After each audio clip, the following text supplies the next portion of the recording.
Alright everyone, welcome back to another Watch and Talk here, Automotive Anatomy. I'll be honest with you guys, I did an entire Watch and Talk, or I guess voiceover, but I didn't like the way I sounded because I kept breathing into the mic. I was holding the mic really close, so put the mic a little bit farther. Hopefully that makes it better, because even within 2 seconds that I was listening to myself, I was like, yeah, it's not fair for them. Just want to say what's up to everybody. Thank you. We haven't done a Watch and Talk in a bit. By the time that I'm recording this, the cars are dirty again. As some of you guys may know, we're going on a trip. We're probably back by the time you watch this, but I needed to put my energy into creating some other videos so that way those go live during the 2 weeks that I will be absent in the United States. So that said, thank you guys so much. If you're driving, if you're in the restroom, you're watching it from your living room, wherever you're watching this, I appreciate you spending your most valuable asset, which is your time and attention, to just relax, and hopefully these videos bring you some type of motivation, or just provides you with a good time to relax, or you're folding laundry, whatever you're doing. I think that that's what these videos are meant for, and that's the reason why I pursue them. I still do them because it brings me joy. It's not monetization type of thing. It's not something that is making me millions. It's almost like the shirts, they don't make millions, but it gives me joy to see them out and about, or to just be able to see you guys' address, right, when things get shipped to Virginia, and a lot of people from the East Coast, man, giving so much love. And it's pretty amazing, because I can go to a car meet here in LA or in Orange County and have people don't know who the who I am, or what the channel is about, or that I even have a YouTube channel. They just see me kind of recording, and I wonder who that is. But there's people in the East Coast that are like, dude, we love the channel, keep doing them. Super cool. And even some people in Europe. So much love to you guys. I really appreciate it. And so that's the reason why I spend the Watch and Talks, to kind of share more of the personal, intimate stories, because I feel like you guys are the people that are tuning in because you really want to support the channel. Let's be honest, it's not common for anybody to look at somebody else wash his car and just mumble. I do that. That's why I do these videos, because I do that with other channels, but that's just me. So thank you for you guys to spend your time. And I think part of the problem with social media, man, that it's gotten my numbers all skewed. And what I mean by that is we average 500 to 1,000 people watching this. I tend to forget what 500 is and what 1,000 people are. That's a lot of grip of you guys in all parts of the country for all different reasons. And to me, it's like, man, yeah, sure, 1,000 views. No, that's a lot of people. And trust me, it's not me watching my videos over and over. I can promise you that. So it's wild. It's wild. It's very humbling. But it's also a good opportunity for me to continue to share, personal stories, grow as an individual, get different feedback, get different perspectives from you guys. It's important for you guys to, disagree with me per se. And I know that you guys are not doing it in a negative way. You have different upbringings. Like, I need to be aware of your different upbringings and see things in a different manner. I think that's super important, because if we just want to align with people that they're yes people, then yeah, I don't think you're gonna grow as much. And so recently I've been going through a midlife crisis, and no disrespect to anybody who's actually going through a real crisis. I know we use that word very loosely, but that's kind of what I feel like I've been going through. And what I mean by that is, my personality is very calculative. I don't know if that's a word. I like to calculate things. I like to really, think about outcomes, pros, cons, mostly the cons, and then, we go and execute. Well, I don't know. As of lately, I've been kind of thinking the opposite. Maybe like a week or 2 weeks ago, I thought about being more assertive, and just be assertive. Whatever that means. You make a decision, you say you're gonna make this decision, you make it. You don't overthink the 100 things that can go right, the 100 things that can go wrong. You do it. And I don't know if that's a right thing, I don't know if that's a bad thing, I don't know. Obviously, I'm not gonna make any decisions that's gonna put my family in jeopardy, or my finances in jeopardy. You guys, yeah, I would not do that. But there's little things that you could do that it wouldn't have the major, impact in your life, but I still kind of somehow make myself start thinking about the details. I'll give you as an example. About maybe 3 years ago, time flies, so 3, 4, 5 years ago, and that's another thing I want to talk about, time. 3, 4, or 5 years ago, there was a BMW E30 that came up for sale in one of my nearby cities. Very nice location, so that way gives you like a sense of like, oh, okay, this guy takes care of it. The car was for $1,500. The car was straight, or so the ad claimed. Car is running. I just, I bought a new BMW. I don't really need it. I don't have the time. I don't have the space, blah, blah, blah. Well, I remember thinking like, man, I really want it. I really, really want that car. It's cheap. I know that, I didn't know at the time they were going to go up in value the way they did. But I knew, I was like, I feel like those cars are going to keep their value, because for BMW, I've always used to talk smack on them. I used to say I don't like BMW owners. They don't know how to use their directionals. And I don't know. I used to not, I don't know, something about them. Except the E30. I always would tell my wife, if there was one BMW I would own, is the E30. Well, fast forward now, 4 or 5 years later, those cars went up in price like crazy. But the reason why I didn't buy it back then was because, one, I didn't make as much money, which, yeah, it's kind of important, but I had $1,500 at the time. I could have bought that car. But two, I didn't have the space. And now looking back, it's like, well, I had one car back then. That could have been my second car, So it's one of those things that I'm like, man, if I were I guess neglected details, we could have been a better. Now, granted, yes, I could have bought the car. It could have been a lemon, and I would have spent more money on it. Blah blah blah. Yes, those are the other things that I guess I thought of, and that's the reason I didn't pull through with. But now that there's more, opportunities my way, I'll tell you guys, there's definitely an E30 that got my attention, and so Armando and I are gonna be making the trip in these upcoming weeks to check it out and bring it back. So let's do that. And that's gonna be a fun experience. Well, obviously we're gonna vlog it. We're probably gonna make it a Saturday and Sunday thing, because it's about 6 hours away, and yeah, it's an old clunker. It's gonna break. It's gonna, but hey, again, going back to being more assertive. And so I'm just kind of going with that. And the reason why I woke up feeling that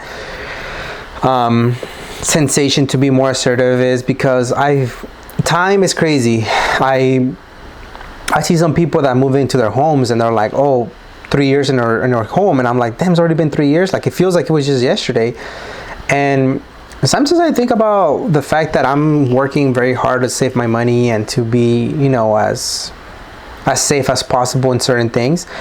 And I'm like, man, I see so many stories of people of nephews and nieces or grandkids that get the house of the grandpa and the grandma, and it's like they don't value it because they didn't work hard for it. And I keep thinking, like, well, I'm 30. I'll be 31 July 18.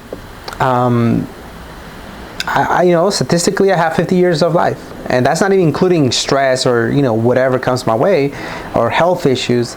So I'm like, no, I need to start being more assertive. I'm not gonna you only live once type of thing all the time. No, but I think there's certain things that you need to pull the trigger and be okay with consequences, pros or cons, and that's okay. Don't overthink it.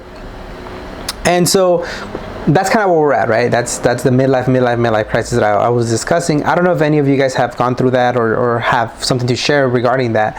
Obviously some of you guys are older, some of you guys are younger, some of you guys are my same age. But I like to hear what you guys are going through, and just the different challenges or different good things that are going your way because of some decision makings that you made. Now, I think a big caveat to this is that I do have a pretty good life. I have time to think about all this. I have time to, I don't know if the word stress, but yeah, I have the time to stress about my decision making, and I don't fear for my safety. I don't fear financially. I don't fear personally. I feel like I'm good. And so I think that's the reason I'm able to have this time to just kind of wash my car and do a voiceover. I mean, let's be honest. I still continue with my weekly podcast with my mom, and it's so cool because I'm not looking back at the footage right now, but I may look at it in 20, 30 years from now and kind of just remember some of the stories that she shared. But I think that the most important thing is that I'm making myself make time for her. If death was by age, then I wouldn't worry, right? I mean, I still have 50 years, but that's not the way it works. And I can go before her, and so it's one of those things where like it's important for me to make that time for her. And she's making the time for me as well. You know, it's not just a one, you know, it's both of us who's making the effort. And I think it's pretty cool. Last time I showed up with food and she had already made food. She made some enchiladas and she's like, you don't want to eat enchiladas? And I was like, heck yes. Like, home cooked meals, man. Once I was away from the house, I realized how much I love them and miss them. And so our podcast was eating and talking, and so it was cool, man. It was just a cool way for us to just spend about an hour and a half. It was a 2-hour conversation. So that tells you that it's not forced. That tells you that it's being enjoyed. And even though those videos are never gonna make it to you guys' eyes, I may make copies and send them to my brothers and you know, eventually and have them kind of listen to what we're talking about, because there was a lot of stuff that I didn't know. And it's cool stuff because now I know how I ended up, you know, we ended up as a family and like in Mexico City, and then obviously we discussed how we ended up here now in Orange County in Southern California. And I think a lot of those stories are lost because people don't talk. People are busy with their lives, and it's good and it's bad, I think, at the end of the day. I heard Gary Vee said, talk to older people, talk to 80-year-olds and see what they would say what's more valuable. And they always say the same thing, you know, spend time with family, don't stress over the little things, you know, have experiences. And I'm like, damn, you know, that's super important. And I think that I'm in that mid, you know, the way my wife likes to say it, we're that generation that is really breaking through a few cycles. And what I mean by that is there was no way my mom would even imagine traveling, because, you know, she had responsibilities and her wage was not nothing, you know. So her survival mode was on all the time. Survival. She's very frugal, very good with her money. Has never made a lot of money, but she has money saved because that's her personality. You know, she's not spending $8 lattes. To this day, we still kind of like, you know, not argue, but I have to remind her like, hey, just enjoy whatever, you know, it's an experience, just let it go. She is of that mentality where, you know, if we go out to a restaurant, which is very rare because she's always like, no, I'd rather cook. And if we go to a restaurant and we spend, you know, quite a bit of money, she'll say like, for this, it wasn't even that good. I can cook it better. I'm like, that's not the point. The point is for you to just relax. But that, I mean, come on, you know, how many years of always just thinking. I was the same way, and I still am to this day. You know, I still have that same best bang for the buck mentality, which I'm trying to break, because I don't think that is necessarily in the best of my interest at all times. I think it's helped me, but not at all times. And so that's, you guys can just clearly understand what I mean. I don't know if you guys are in that same boat or not, but we're that generation where, you know, my wife and I have gone to college.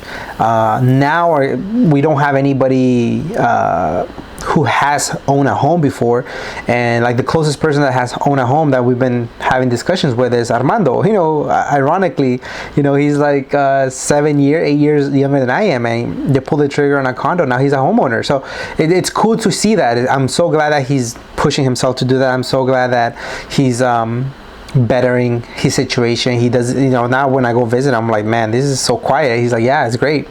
And so I think that's part of the reason why I'm like, okay, stop being fearful, stop, you know, thinking of all the negative consequences, just do it. And so we are, that's now my main mission, and I am now more serious than ever. And so you guys are going to be able to see the new wash bay. I'm thinking 6 months or so, you know, that I'm putting it out there in the universe, and obviously I'm going to work hard to make sure that becomes a reality. But at the same time, you know, my wife is of that mentality that she wants her own space, but she's also like, I want to experience things. I want to travel. And so she's a big traveler. And as much as I like to complain that I don't get benefit out of it, or that's her thing, I do get benefit. I am getting experiences. I am getting to experience a lot of cool stuff that, you know, none of my family has been able to. And so now I understand what summer vacations are. You know, when I was in school, I would go to summer school even if I didn't need it. Like, I would just take electives, because what am I going to do at home? You know, my mom was working, so she'd be like, well, you can stay here, but you know, you're not going anywhere. I'm not giving you money or, you know, things like that. And let's be honest, most of my buddies were in summer school because they actually failed the classes. So might as well go to school, you know. And it was an opportunity for me to go to a different school and get to meet different people. And, you know, I was after girls. So that was my summer vacation growing up all through high school. And so now as an adult, when I used to hear people say, oh yeah, where'd you go for summer? I was like, when I started working at as a custodian, you know, teachers would come back, they're like, oh, how was your summer? I'll be like, oh, I was working. Like, you know, like for me, it's always been that mentality, and now it's changed. Now it's like, no, I want to go somewhere during the summer. I want to be able to do something, even if it's non-car related, or if it's car related, I want to be able to, you know, experience that. I want to be able to have that. One of my colleagues, he asked me like, what are you doing this weekend? I think it was like a long weekend. I was like, oh, I'm going to Sacramento for a car meet. And he's like, Sacramento, like that's far. I was like, yeah, I just want to drive over there. I want to experience something different. I want to be able to say that I did that, you know. It caught a lot of people by surprise, me showing up in my little, you know, Rosie, and it was fun. It was super cool for me. Was it tiring? Heck yeah.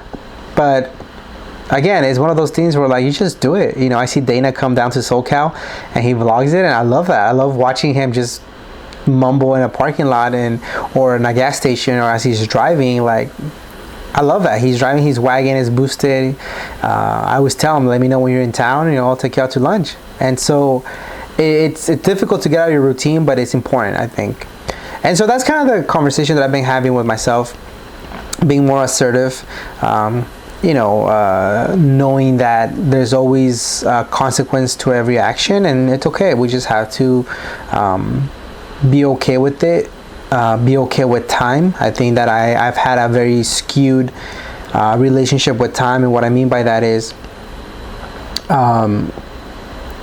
I rush into things. I am not very I don't have patience, and that's something that I need to work on. And so if I go and pursue something, that I need to let it, you know, take time to develop, be okay with the results. You know, I'm making shirts and things like that, and I'll be honest with you guys, you know, we're not making millions of dollars on that, but what it is doing is creating a brand, and I think that's really cool. I get to see the shirts at events, my full personal, you know, set of shirts. I think I only have like 2 or 3 that are non-automotive anatomy, or they're for my buddies' brands. But I don't buy anything else other than, you know, my buddies' brands and myself. And I don't know. I think it's pretty cool that we've created something. And I say we because it's you guys. If you guys don't tune in, then I'm just washing my car by myself and mumbling to myself, which I'm okay with. But I would be lying to you if I didn't say I appreciate you guys for watching and tuning in, and when I see you guys in person, that I've got the pleasure to meet some of you guys tell me certain things that I know I've only shared in the Washington Talks, and that's how I know, like, damn, you guys are watching, you know, you guys are listening, and I appreciate you. And I please feel free to disagree, agree with me in a respectful manner. I'm not always right, and I don't claim to be, because you always have to learn from different people, different backgrounds, and when somebody tells you like, well, this is the reason why I see it this way, then you start appreciating, oh, okay, that makes sense. So Obsessed Garage, the guy that I got the idea from for these type of videos, he's very transparent. He's super transparent, I should say. He shares a lot about his money and things like that. I don't know if I personally would feel comfortable sharing that. Maybe in the future. As of now, I think I feel more comfortable sharing like personal stories and things of that, and so that's what we use this Wash and Talk for, and that's why I continue to kind of do it. It's a return on investment on this Wash and Talks it's amazing for self-satisfaction. Money wise, meh, I guess I could go get even delivering pizzas would pay me more than, you know, washing my car, but that's okay. I think that I'm very happy to just be able to have the ability and the luxury to wash my car and to talk about this, and if things change and I can't do that anymore and I need to go and get a job or whatever the case may be, you know, a second job, then I'll go ahead and do that. Again, going back to thinking more, you know, positive, assertiveness, make a decision, don't overthink it. Let me know what you guys think about the whole midlife crisis. Is that a real thing? It's not? Am I exaggerating? I think it's important for me to kind of get your point of view. Have you had these thoughts? You know, what is it that made you kind of pursue your goals a little bit harder, or you know, or what is it that your goals are right now? It's okay to take a pause. I think, like I said, there's so many things out there in the world that are challenging themselves. I'm not trying to add more challenging stuff to my personal life. And yeah, I'm not trying to, you know, you only live once type of thing, YOLO everything. I'm not gonna go get, you know, 3 brand new cars and have a little bit of a financial stress. But it's also important to know that I'm trying to just really focus on experiences and hang out with people that bring joy. And if you're sitting here thinking like, man, like sometimes my family's a little bit, you know, hard to deal with, and it's okay. You gotta spend a little bit less time with the family, but make sure that when you are with family, you try to put your best attitude forward. That's definitely what I've been trying to do. And so my mom and I, you know, looking back, we argue a lot, and I understood why, but now I kind of see it. Like, we have similar personality, right? Like I want to make sure that you know that I'm right. And so yeah, when 2 people like to hang out, then it becomes an issue. But now as I'm getting a little older, I'm like, yeah, let's just, and I think she's being more understanding too. So that's why these podcasts have been working. It allows me to learn a lot about her, allows me to see things, her perspective, and you know, she's dropping a lot of nuggets of wisdom, because there's always something to learn from somebody, especially parents, you know, on what to do and what not to do. And that's something that, you know, we've been discussing, you know, with my mom on the podcast. And so what to do and what not to do, that's always going to be something that you know, it's interesting for me to learn. But as of now, you know, I can only just report to you guys that life is good. I hope your life is okay. I hope things are going okay, and if they're not, then, you know, just think positive and, you know, seek that support that you need. It might be religious, it might just be wrenching on cars even more, it might just be, you know, taking up on a new hobby. And if these videos help you, I know that I've seen in the past on the interviews, you know, people leave comments like, oh, look at the soccer skills. People leave comments like, hey man, I'm in bed rest because of X, Y, and Z, and your videos are getting me by. So I know that there's some channels that did that for me when I was going through some challenging times, and I really know what it means. It means a lot to have something that you look forward to. So I thank you guys so much for tuning in. I thank you guys so much for showing support, and whenever you guys see me in person, just taking the time to say, hey man, I really like the videos, like that means a lot. Like it doesn't go unnoticed and unappreciated. Like, thank you guys so much. For now, I'll continue holding the GoPro for you guys for the interviews, making fun of Civic dudes and Integra people. I'll continue washing my car, and I'll continue mumbling, you know, at car meet. So I appreciate you guys so much. Take care, and we'll catch you guys in the next Wash and Talk.